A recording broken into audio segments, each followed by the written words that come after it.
नमस्कार फ्रेंड, आज का वीडियो काफ़ी महत्वपूर्ण होने वाला है क्योंकि इस वीडियो में जो भी क्वेश्चन शामिल किया गया है वह किसी न किसी एग्जाम में पूछा जा चुका है। चाहे आप किसी भी कम्पिटिटिव एग्जाम की तैयारी कर रहे हो, अगर इस वीडियो में शामिल सभी प्रश्नों को निर्धारित समय के अंदर सोल्व कर पाते हैं तो आप अपनी तैयारी को एक बेहतर तैयारी मान सकते हैं। तो चलिए फ्रेंड, वीडियो को स्टार्ट करते हैं और ये रहा आज का पहला प्रश्न। आपके स्क्रीन पर सल्टाया जाए इसे। देखिए प्रश्न क्या है, तो प्रश्न काफ़ी आसान है। चेंज कहाँ है, तो चेंज है कि अगर ये सेक थीटा इधर होता और ये टेन थीटा इधर होता तो इस सवाल को हम लोग बड़े आसानी से सोल्व कर पाते हैं। तो ऐसा कीजिए कि इसको पलटा दीजिए। कहने का मतलब क्या हुआ, तो प्लस में है तो कोई दिक्कत नहीं है, ठीक है। कहने का मतलब क्या हो गया कि सेक थीटा और प्लस टेन थीटा -1 इसको लिख सकते हैं। और नीचे वाले को जो है ना माइनस यहाँ पे कॉमन ले लिए, तो माइनस जैसे हम यहाँ पे कॉमन लिए तो प्लस वाला माइनस, माइनस वाला प्लस, तो ये हो गया आपका sec theta minus ten theta, ठीक है। और इस +1 को बाहर ही छोड़ दिए, ठीक है। अब हम मान लेते हैं कि sec theta plus ten theta बराबर x मान लेते हैं। तो sec theta minus ten theta का वैल्यू क्या हो जाएगा, तो बोलिए 1/x हो जाएगा, होगा ना। यहाँ पे वैल्यू पुट कर देते हैं तो ये हो गया आपका x -1 और नीचे क्या हो गया, तो बोलिए ये टोटल कितना हो गया -1/x और +1, ठीक है। अगर यहाँ पे आप एलसीएम लीजिएगा तो क्या हो जाएगा, समझिएगा कि इसको अगर यहाँ पे एलसीएम ले लिए तो एलसीएम आ गया आपका x, ये कितना हो गया, बोलिए कि ये कहने का मतलब इधर है, ये हो गया x -1 और ऊपर आपका पहले से x -1 है तो ये और ये कट जाएगा, ये x कहाँ चला जाएगा, ऊपर। समझ पा रहे हैं कि इसका जो वैल्यू आया किसके बराबर आया, x के बराबर। x हम लोग किसको माने हैं, तो इसको माने हैं। कहने का मतलब किसको माने हैं कि सेक थीटा और प्लस टेन थीटा, यही ना x माने हैं।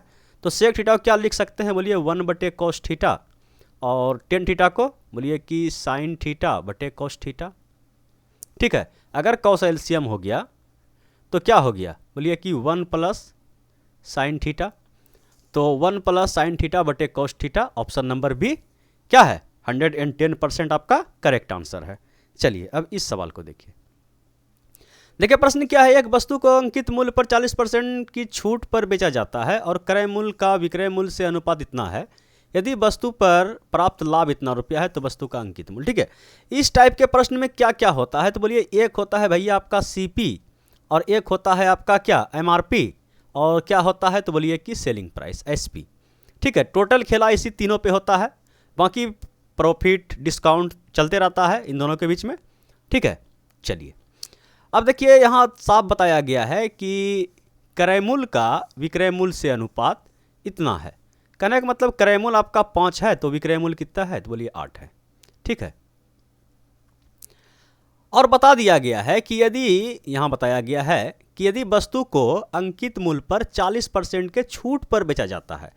अगर हम एमआरपी को 100 मान लेते हैं, ठीक है, एक सेकंड के लिए एमआरपी को अगर 100 मानते हैं तो 100 एमआरपी को 100 नहीं मानते हैं तो काम गड़बड़ा जाएगा, ठीक है। कि एमआरपी पे अगर 40% का छूट देने के बाद वह सामान को इतना में बेचा गया है, इसमें कुछ मल्टीपल गुना है, ठीक है। तो अगर 40% का छूट मिला एमआरपी पे, उसके बाद वह सामान 8 में बिका, 40% छूट दिया गया तो ये जो है 60% का वैल्यू जो है 8 के बराबर है, ठीक है।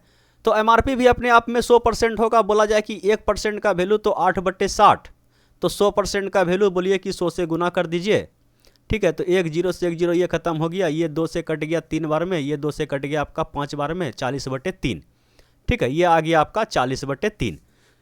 कोई दिक्कत यहाँ तक, बोलिए कोई दिक्कत नहीं है, ठीक है। चलिए अब देखिए नीचे जो बटे हैं ना, फ्रैक्शन को हटाने के लिए इस रेशियो में 3 से गुना कर देते हैं। तो 3 से इसे गुना किए तो ये कितना हो गया, बोलिए ये हो गया 15, ये हो गया आपका 40, ये हो गया आपका 24, ठीक है। तीनों का रेशियो आ गया। अब बताया गया है यदि वस्तु पर प्राप्त लाभ इतना रुपया है, तो बोलिए लाभ का अंतर यही ना है, बोलिए कितना का अंतर है, बोलिए 15 5 20 9 का अंतर है, यही प्रॉफिट है 9। ये 9 अनुपात का जो वैल्यू है 450 रुपये के बराबर सवाल में बताया गया है। अब जिसका वैल्यू पूछा जाए हम लोग आराम से निकाल सकते हैं। तो 1 अनुपात का मान बोले 9 × 5 = 45। क्या पूछा गया है, तो वस्तु का अंकित मूल्य क्या है, अंकित मूल्य कितना है, बोलिए 40 अनुपात। इस अनुपात में तो गुना भाग कर दिए, ये अनुपात कट गया, फ्रेश अनुपात हम लोग का ये वाला है, ठीक है। तो 40 अनुपात का मान पूछा गया है, 40 अनुपात का मान कितना होगा, बोलिए 4 पंचे 20, 20 पर डबल जीरो, ठीक है। ऑप्शन नंबर डी क्या है हम लोग का 110% करेक्ट आंसर है। चलिए इस क्वेश्चन को देखिए।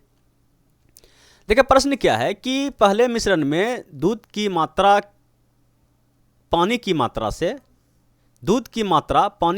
से 6 लीटर अधिक थी। दूसरे मिश्रण में पानी का दूध से अनुपात 3:5 है। पहले मिश्रण में से दूसरे मिश्रण का 40 लीटर मिलाने के बाद अंतिम मिश्रण में पानी का दूध से अनुपात इतना हो जाता है। तो अंतिम मिश्रण में पानी की कुल मात्रा, देखिए 2 बर्तन है, ठीक है। एक बर्तन का नाम आप ए बोल दीजिए, दूसरा बर्तन का नाम आप बी बोल दीजिए, ठीक है। इसमें भी आपका क्या है, मिल्क है, और इसमें आपका क्या है, वाटर है। दूसरा बर्तन जो है उसमें भी क्या है, आपका मिल्क है और वाटर है। तो बताया गया है कि पहले बर्तन में दूध की मात्रा पानी की मात्रा से 6 लीटर अधिक है। तो अगर हम पानी को x लीटर मानते हैं तो ये कितना हो जाएगा, x + 6, ठीक है। अब दूसरे बर्तन में आते हैं। दूसरे मिश्रण में पानी का दूध से अनुपात 3:5 है, ठीक है। पहले पानी का अनुपात है, उसके बाद दूध का अनुपात है। तो पहले पानी इधर है और दूध आपका इधर है। पहले मिश्रण में दूसरे मिश्रण का 40 लीटर, तो 40 लीटर जो निकाल के इसमें डालेंगे हम, तो यही अनुपात में बट के जाएगा, 8 अनुपात में। कहने का मतलब ये 8 का जो मान हो जाएगा 40 के बराबर, तो 1 का मान 5 के बराबर, ठीक है। तो ये हो जाएगा आपका 25, ये हो जाएगा 15, इस रेट में जाएगा। मिल्क में जुटेगा, पानी में जुटेगा। तो ये हो गया आपका 25 और ये हो गया आपका 15, ठीक है। डाल दिए इसमें, और डालने के बाद जो है बोला कि इसका 40 लीटर जब इसमें आप डाल देते हैं तो अंतिम मिश्रण में पानी का दूध से अनुपात, मतलब पहले पानी तब दूध, तो इसको उल्टाना पड़ेगा। ये हो गया आपका पानी कितना है, 9, तो पानी में 9 रखिएगा और दूध में 13। समझ पा रहे हैं ना। अंतिम मिश्रण में पानी का दूध से, तो पहले पानी को लिया गया है तो पानी को 9 में रख दिए, दूध को 13 में रख दिए। तो अगर इसको हम जोड़ते हैं तो कितना होगा, 25 5 30 1 31, 31 + x और बटे 15 + x बराबर हो गया आपका 13/9, ठीक है। समझ पा रहे हैं।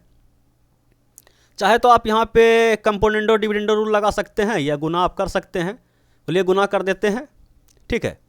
तो कितना हो गया, 9 × 9 और 9 × 27 और प्लस का 9x, ये किसके बराबर हो गया, बोलिए 15 × 45 करीब 5 हाथ मरल 4, 15 × 15, 15 × 4 19, और ये हो गया प्लस में 13x, ठीक है।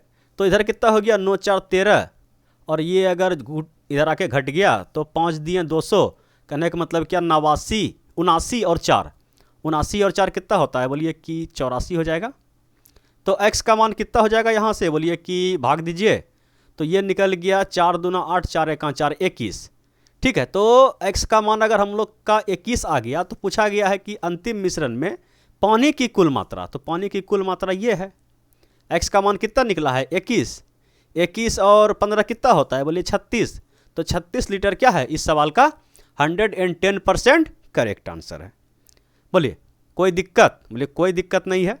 समझाने में भले ही हमें टाइम लगता है, लेकिन अगर आप इस सवाल को फिर से बनाइएगा, 2 बार बनाइएगा, 3 बार बनाइएगा, और हो सकता है कि 6 महीना के बाद कुछ डाटा चेंज हो करके आपके स्क्रीन के सामने फिर यही सवाल आ जाए, तो उस सवाल को देखते ही आपके दिमाग में घंटा बजना चाहिए कि इस सवाल को तो हम कहीं देखे हैं। अगर आप उस सवाल को फिर से सोल्व करने बैठिएगा तो मुश्किल से 10 सेकंड से 15 सेकंड के अंदर इस सवाल को आप सलटा सकते हैं। चलिए अब इस सवाल को देखिए। देखिए प्रश्न क्या है कि अमित की वर्तमान आयु बिन्नी की वर्तमान आयु का 75% है, ठीक है। समझिएगा कि इसमें थोड़ा सा डाटा अलग अलग है, सोल्व करते हुए जाइए कि क्या है। बताया कि अमित की वर्तमान आयु बिन्नी की वर्तमान आयु का 75% कहने का मतलब क्या, 3/4, ठीक है। अगर हम इसको अनुपात में लिख दें कि A अनुपात B, तो ये 3 किसके साथ आएगा, बोलिए इसके साथ, तो ये 3 हो गया, ये 4 हो गया, ठीक है। करके दिखाएं या आप लोग को पता है, बोलिए कि इस B को बटे में लाएंगे तो ये कैसे हो जाएगा। समझिएगा कि इसको अगर हम एक स्टेप सोल्व करेंगे तो A/B हो जाएगा, तो ये 3/4 हो गया। तो A किसके साथ गया, 3 के साथ। तो यहीं पे समझिए कि अगर इस टाइप का आ जाए तो A को उठा के इसके साथ रख देना है, ठीक है, समझ पा रहे हैं? बोलिए एकदम। फिर बताया गया है, इसको थोड़ा साफ कर लेते हैं, आप लोग स्किप करके आगे बढ़िएगा। देखिए, फिर बताया गया है कि जबकि चिंटू की वर्तमान आयु बिन्नी की वर्तमान आयु का 5/8 है। ठीक है, तो कहने का मतलब क्या है कि अगर इसको हम अनुपात में लिखें कि C अनुपात B, तो ये 5 C के साथ आ जाएगा। B के पास क्या बचेगा, ये 5 लिखें, क्या लिख दिए, ठीक है, ये 5 इसके पास आ जाएगा, तो B के पास 8 बचेगा। अब तीनों को एक रेशियो में करने के लिए किसी एक को बैलेंस करते हैं, तो यहाँ B का मान 4 है, यहाँ B का मान 8 है। ठीक है, तो ऐसा करते हैं कि इसको जो है ना 2 से गुना करके इस रेशियो के अनुपात में ला देते हैं, बराबर कर देते हैं। जैसे हम इसको 2 से गुना किए हैं तो ये कितना हो गया, बोलिए 6, ये हो गया आपका 8। अब इस रेशियो में B का मान 8 और इस रेशियो में B का मान 8, तो C का मान कितना हो जाएगा, बोलिए यहाँ से 5 हो जाएगा। समझ पाएँ? अगर ये सब समझने में दिक्कत हो रहा है तो मेरा अनुपात, रेशियो और प्रोपोर्शनल का जो पर्सनल वीडियो का एक लंबा प्लेलिस्ट है, आप वहाँ से जा करके रिवीजन कर सकते हैं। ठीक है, तो ये तीनों को हम क्या ला दिए, एक रेशियो में ला दिए। ठीक है, चलिए, ये वर्तमान आयु का रेशियो आ गया। यदि चिंटी और बिन्नी की आयु का अंतर क्या है, चिंटू और बिन्नी की आयु, कहने का मतलब ये दोनों का अंतर जो है, कितना का अंतर है, बोलिए 3 का अंतर। और बिन्नी और अमित की आयु का अंतर, इन दोनों का अंतर कितना है, 2 का अंतर। आयु का अंतर के बीच का अंतर 6 है, मतलब इन दोनों का भी फिर से अंतर कितना है, बोलिए 1 का। इस अंतर का मान 6 वर्ष के बराबर दिया गया है। ठीक है, मतलब डायरेक्ट 1 अनुपात का मान 6 वर्ष के बराबर दिया गया है। तो पूछा गया है 2 वर्ष बाद उनकी आयु का औसत। ठीक है, तो चाहे तो आप एक एक करके जोड़ सकते हैं कि वर्तमान आयु का अनुपात ये है, तो 6 से गुना किए, ये हो गया आपका कितना का, बोलिए ये हो गया आपका 36 का, ये हो गया 8 45 8 6 48 का, और ये हो गया 6 5 30 का। ठीक है, तो इसको आप ऐसे जोड़ सकते हैं, ये डायरेक्ट 6 वर्ष बढ़ा, मतलब कि 2 वर्ष बढ़ा के जोड़ सकते हैं। चलिए हम बड़ा आसान से सोल्व करते हैं। 2 वर्ष के बाद इसका कितना हो जाएगा, बोलिए 38, ये हो गया आपका 50, ये हो गया आपका 32। तीनों का औसत पूछा गया है, तीनों को जोड़ के किससे भागा, 3 से भागा। ठीक है, तो कितना हो गया, बोलिए कि ये हो गया आपका 0 और ये हो गया 5 3 8। ये देखिए यहाँ से पहचान लिया ना, 0 हुआ, 1 हुआ 4, 5 4 9, 9 3 12। ठीक है, 120/3 तो कितना आता है, 40 वर्ष, और 40 वर्ष ही इस सवाल का 110% क्या है, करेक्ट आंसर है। चलिए इस सवाल को देखिए। देखिए प्रश्न क्या है कि पहली संख्या का 45%, अगर पहली संख्या को हम a मान लेते हैं तो इसका 45% दूसरी संख्या के 60% के बराबर है। तो ये 100 से 100 क्या हो गया, भस्म, और ये 15 45 चौके 60। कहने का मतलब क्या हो गया कि a/b बराबर कितना आ गया, बोलिए कि 4/3 आ गया। ठीक है, यदि दोनों संख्याओं का औसत अगर निकाला जाए तो इसमें कुछ ना कुछ मल्टीपल है ना, तो कहने का मतलब क्या हो गया, हम x का मल्टीपल मान लेते हैं, 4x + 3x/2, दोनों संख्या का औसत।